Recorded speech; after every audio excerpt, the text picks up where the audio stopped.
The central bank lobby was crowded. Cold white lights reflected off the polished stone floor. A single dad in a worn-out jacket held his daughter's hand. He waited patiently in line. The teller glanced at his frayed sleeves. A VIP client behind him chuckled softly. The man spoke quietly. "I just want to check my balance." The banker smirked. "Standard or VIP account?" A few people turned around with mocking eyes. His daughter gripped his hand tighter. He nodded, his voice calm. "Just checking." No one knew. A single screen was about to silence the entire room. His name was Evan Brooks. He was 40 years old, a single father living a quiet life. Beside him stood Lucy, his 9-year-old daughter.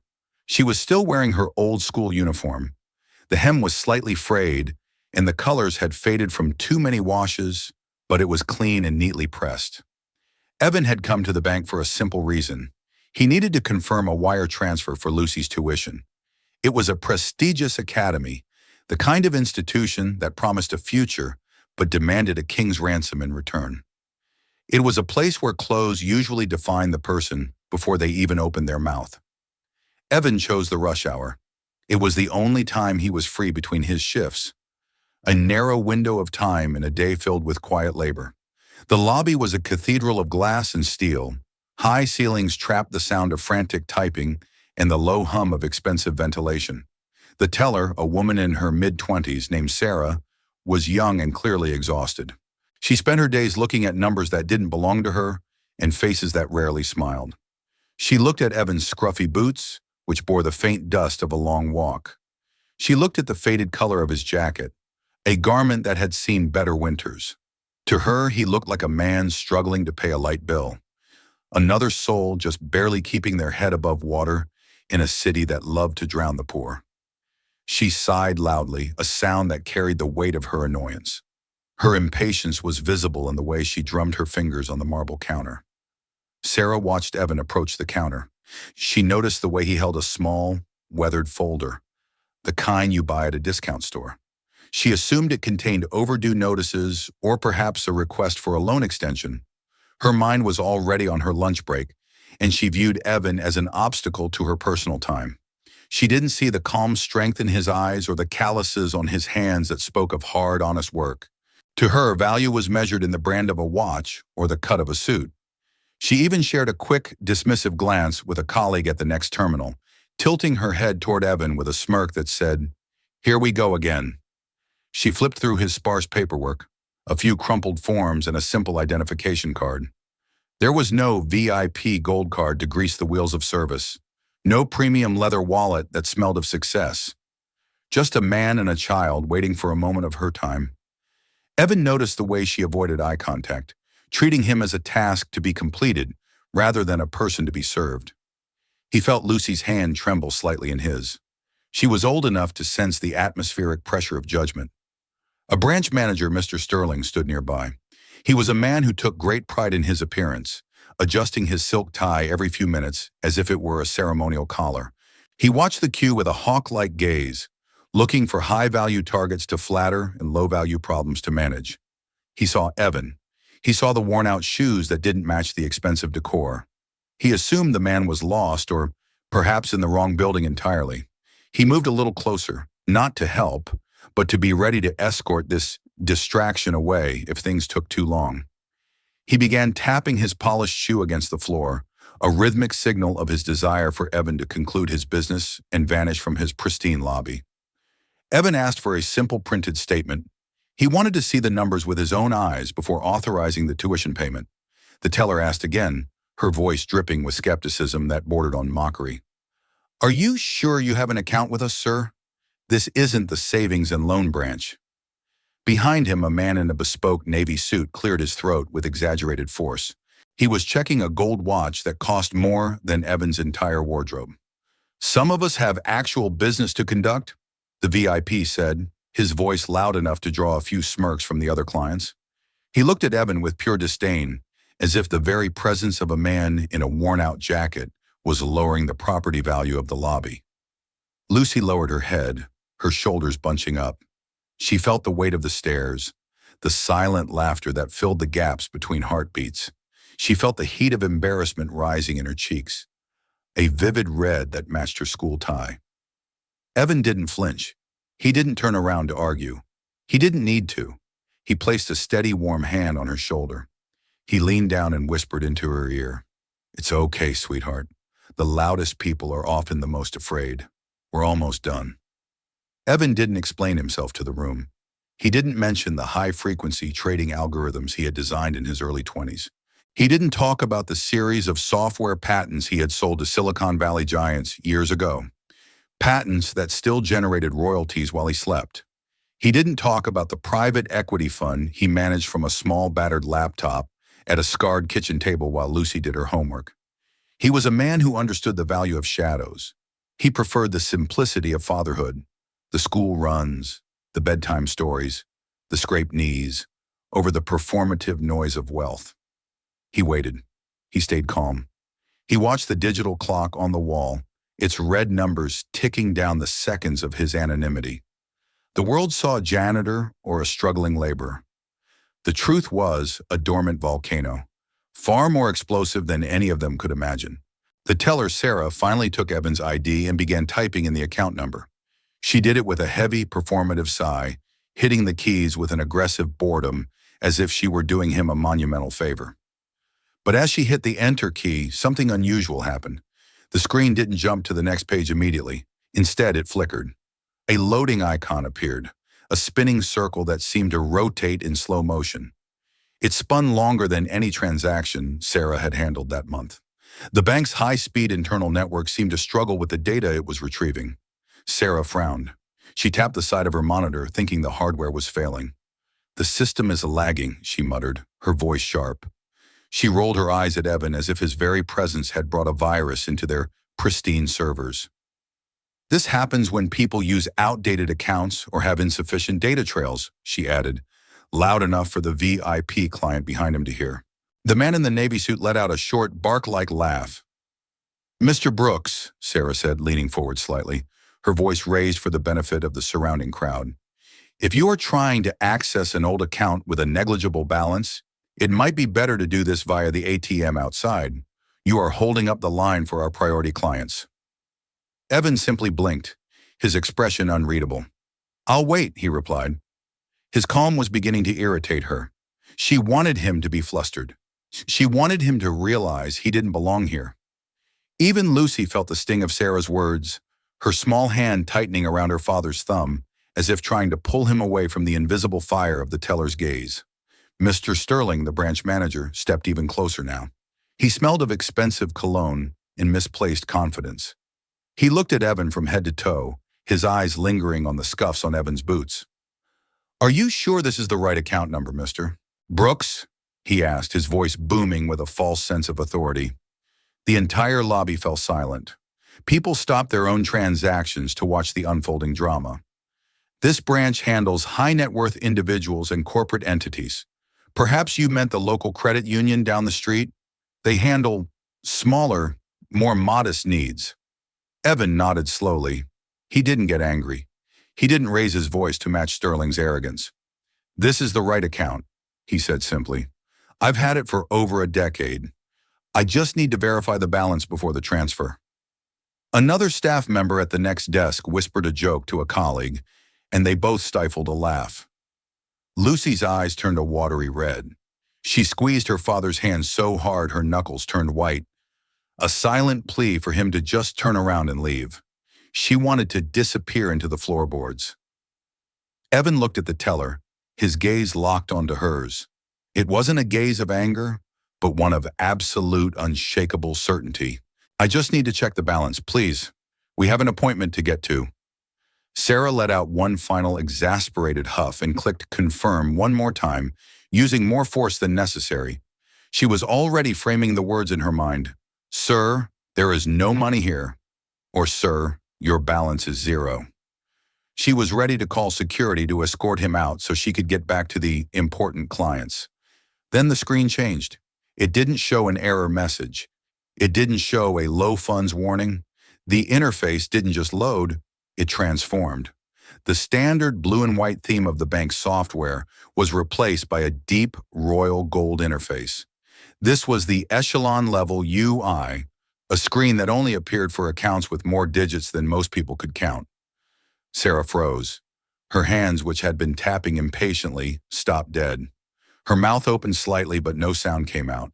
She leaned in so close to the monitor her glasses almost touched the glass, her eyes scanning the long string of numbers following the dollar sign. She tried to count the digits, but her brain refused to process the scale. 1, 2, 3, 7, 8. It wasn't just a high balance, it was an astronomical one. The system had automatically flagged the account for immediate executive attention. A silent alarm had likely already triggered in Sterling's private office, alerting the bank's security division that a primary stakeholder was active in the lobby. The silence that followed was so heavy, it felt as if the gravity in the room had suddenly doubled. Mr. Sterling, sensing the sudden change in atmosphere, stepped in and pushed her aside to see the screen himself. He was ready to scold her for a mistake, but as his eyes landed on the figures, his posture shattered. His silk tie suddenly felt like a noose. His face went through a rapid transformation, from smug superiority to confusion, and finally to a pale, ghostly terror. The air in the lobby turned cold. The usual noise of the crowd, the murmurs, the shuffling feet, died down as if someone had pressed a mute button on the world. It was a sudden, violent silence. It was the kind of silence that occurs right before a crash. Every eye in the building was now fixed on the man in the worn-out jacket who was still standing there, calm and patient, as if he were waiting for nothing more than a bus. If you believe that a person's value cannot be judged by their appearance, subscribe now. You don't want to miss the moment that's about to silence everyone in this room. The display was bright, almost blinding in the hushed lobby. The numbers were undeniable, stark against the gold background of the high-tier interface. $50 million. It sat there on the screen in cold, digital ink, a number so large it felt like a physical weight in the room. Sarah took a step back, her knees buckling. She almost tripped over her rolling chair, her hand flying to her throat. All the blood had drained from her face. Mr. Sterling stood like a statue carved from salt. He couldn't blink. He couldn't breathe. His brain was frantically trying to reconcile the image of the man in the frayed jacket with the astronomical sum on the screen. He realized in one soul-crushing second that he had just insulted one of the most powerful private depositors in the country. The VIP client in the navy suit was no longer checking his watch. His hand was frozen halfway to his pocket. He stared at Evan as if he were an alien life form. The irony was thick enough to choke on. He had just told a man with $50 million that he was wasting actual business time. He felt a sudden, desperate urge to disappear before Evan turned around. Behind them, the security guard, who had been lazily watching the door, suddenly straightened his posture and put his hands behind his back, a subconscious shift toward a man of power. The whispering in the lobby stopped instantly. Evan looked at the screen. His expression didn't change. He wasn't surprised by the numbers because he lived with them every day. He wasn't gloating because he didn't need the validation of a bank clerk. He looked at Mr. Sterling, who was now trembling. "Everything seems to be in order," Evan said, his voice as steady as a mountain stream. "The wire transfer for the academy should go through without any issues now." Lucy looked up. She saw the screen, her eyes traveling across the long line of zeros. Her eyes went wide, reflecting the golden glow of the monitor. She looked at her dad, then back at the screen, then at the frozen faces of the people around them. She didn't fully understand the purchasing power of $50 million, but she understood the shift in the room's gravity. She saw the important people shrinking, and she saw her father growing. Mr. Sterling began to stammer, his voice a pathetic, high-pitched tremble. "Mr. Brooks, please, sir, please forgive the delay. There must have been a misunderstanding with the terminal." He was sweating now despite the air conditioning. Beads of moisture lined his forehead. "The system, it can be slow to recognize, elite assets," Sterling continued, his voice cracking. He tried to put on a professional smile, but it looked more like a grimace of pain. He was imagining the memo he would have to write to the regional director, explaining why he had insulted a $50 million client. "Please, sir, Let me personally oversee this transfer. It would be my honor to ensure everything is perfect. The teller's hands were shaking so violently she could barely hold the mouse. She kept hitting the wrong keys, trying to print the statement Evan had requested. The machine jammed, then whirred, then finally spat out a piece of paper. Evan waited. He didn't complain about the delay. He didn't point out their earlier rudeness. He just wanted his business finished so he could take his daughter to lunch. Sterling tried to usher him toward the private VIP lounge, a room hidden behind heavy oak doors where the truly wealthy were kept away from the common folk. Please, sir, follow me. We have vintage champagne, comfortable Italian leather seating. This lobby is much too crowded and noisy for someone of your immense stature. We can handle the tuition payment in complete privacy. Evan looked at the velvet-lined room. Then he looked at the other people in the lobby, the students, the elderly couples, the small business owners waiting in line. Then he looked at his daughter. He looked back at the manager. No, thank you, Evan said, and his voice carried through the entire salon. We like it right here. We're just finishing a simple transaction. My daughter and I don't need a special room to be treated with basic decency. He stood his ground, his worn-out boots planted firmly on the polished stone. He didn't want their luxury. He didn't want their expensive champagne or their fake smiles. He wanted their respect, but not because of the numbers on the screen. He wanted it because he was a human being. The lobby was a graveyard of pride. People who had looked away with a sneer now couldn't look anywhere else. The woman who had scoffed at his shoes was now hiding her face behind a brochure. The teller finally managed to hand over the printed paper, her fingers brushing his for a second. She jumped as if she had been burned. She bowed her head, her eyes fixed on the floor. Evan took the paper, checked the numbers one last time, and thanked her politely. The silence that followed him as he turned away was absolute, a heavy, ringing quiet that spoke louder than any shout. Mr. Sterling didn't just walk Evan to the door. He followed him like a disgraced servant. He was practically bowing with every step, his hands clasped in front of him in a gesture of frantic supplication. He apologized again, his words a repetitive loop of terrible mistake and deepest regrets. He even reached into a display case and offered Lucy a limited edition gold-plated piggy bank, a promotional item reserved for the children of billionaires. We have premium investment services, Mr. Brooks, Sterling whispered, desperate to salvage some kind of business relationship. Private wealth managers, tax shielding, offshore trusts. We could triple your growth in 2 fiscal quarters. Just give me 5 minutes in the boardroom. I can personally assign our best analyst to your portfolio. He was practically begging, his eyes scanning Evan's face for any sign of mercy. Evan stopped. He turned around slowly, and the manager almost ran into him. Evan looked Sterling straight in the eyes, his gaze piercing through the man's expensive facade. I don't need your apologies, Mr. Sterling, Evan said, and my daughter certainly doesn't need your toys. She has everything she needs because she has a father who values her for who she is, not what she owns. He gestured with a tilt of his head toward the lobby, where the staff and clients were still staring, frozen in their places. You shouldn't be apologizing to me because I have $50 million. You should be apologizing to the people who come in here with only $50 in their pocket. They deserve the same service, the same smile, and the same respect that you're trying to give me now. A bank should protect people's futures, not judge their clothes. The manager's face turned a shade of crimson that looked painful. He looked down at his $1,500 shoes, his mouth opening and closing like a fish out of water. He had nothing to say because Evan had stripped him of his only defense, his arrogance. Evan didn't yell. He didn't make a scene. He didn't demand the manager be fired. He just spoke the truth, and the truth was more damaging than any lawsuit. Respect is a currency you can't print, Sterling, Evan added, and right now this branch is bankrupt in that department. He glanced at Sarah, who was hiding her face. I hope your staff remembers this next time a man in a worn-out jacket walks through that door, because that man might be carrying the dreams of his child, and those are worth far more than any account balance.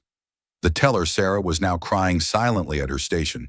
She knew her career at this branch was likely over, not because Evan would complain, but because every time Sterling looked at her, he would be reminded of his own failure. She had been the mirror of his own prejudice, and now that mirror was shattered. Evan turned to leave. He paused at the heavy glass doors, the sunlight streaming in from the street. He looked at Lucy, then back at the manager. "Don't teach my daughter that money decides a person's worth," he said, his voice low but carrying a terrifying weight. "Because today, you proved to her that you believe it does. And that is a very poor, very hollow way to live. I hope you find something more valuable than a balance sheet to believe in." The manager bowed his head lower than ever before, his silk tie dangling toward the floor. No one in that sand dared to look at Evan with the same eyes they had used an hour ago. He wasn't a single dad in a worn jacket anymore. He was a giant. Evan held Lucy's hand as they stepped out of the bank and into the bright, chaotic energy of the city. The noise of traffic and the chatter of pedestrians returned, washing away the cold, sterile air of the lobby. Lucy looked up at him, her eyes bright with 1,000 questions. They walked in silence for a block before she finally spoke. "Dad," she whispered, her voice small, Are we really that rich? Is that why everyone got so quiet?" Evan stopped walking and knelt down on the sidewalk, oblivious to the busy crowds moving around them. He took both of her small hands in his. "Lucy, we have enough money for your school. We have enough to make sure you're safe and healthy and have a good life. But that number on the screen, it's just a tool. It's not who we are." He tapped her chest, right over her heart. "Being rich is about how we treat people when they have nothing to give us in return. It's about the kindness we show to the person who's invisible to everyone else. Today, those people in the bank were very poor, Lucy, not because of their money, but because their hearts were too small to see the truth." He stood up and smiled, a genuine, warm expression that had been missing inside the bank. "Let's go get those grilled cheese sandwiches, the fancy kind with the extra bacon. We earned a quiet lunch, don't you think?" Lucy giggled, the tension of the last hour finally evaporating. She didn't feel like the poor girl in the old uniform anymore. She felt like the luckiest girl in the world, protected by a man who could command millions, but chose to hold her hand. The $50 million didn't change Evan Brooks. He didn't go out that afternoon and buy a supercar. He didn't trade his worn-out jacket for a designer suit. He took Lucy to their favorite small diner, the one with the cracked vinyl booths, and they ate grilled cheese sandwiches while they talked about her school projects. He went home and made her dinner, then sat on the floor and helped her with her math homework. But the story of what happened in that lobby spread. It moved through the city's financial district like a wildfire. It became a legend among the bank's staff, a cautionary tale about the janitor billionaire who humbled the elite.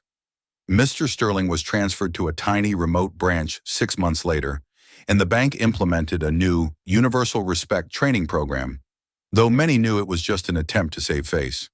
The lesson Evan taught was quiet but permanent. True value isn't found in a bespoke suit or a gold VIP card. Sometimes the most powerful person in the room is the one who has absolutely nothing to prove to anyone. Evan continued his life as a single dad, staying in the shadows, managing his millions from a battered laptop. But Lucy never forgot that day. She grew up to be a woman who looked everyone in the eye, regardless of what they wore. She learned that silence is a strength, and she learned that her father was a giant, not because of the zeros in his bank account, but because of the richness of his soul. If you believe that true wealth is invisible, subscribe for more stories and leave a comment. How would you have reacted if you were treated like Evan?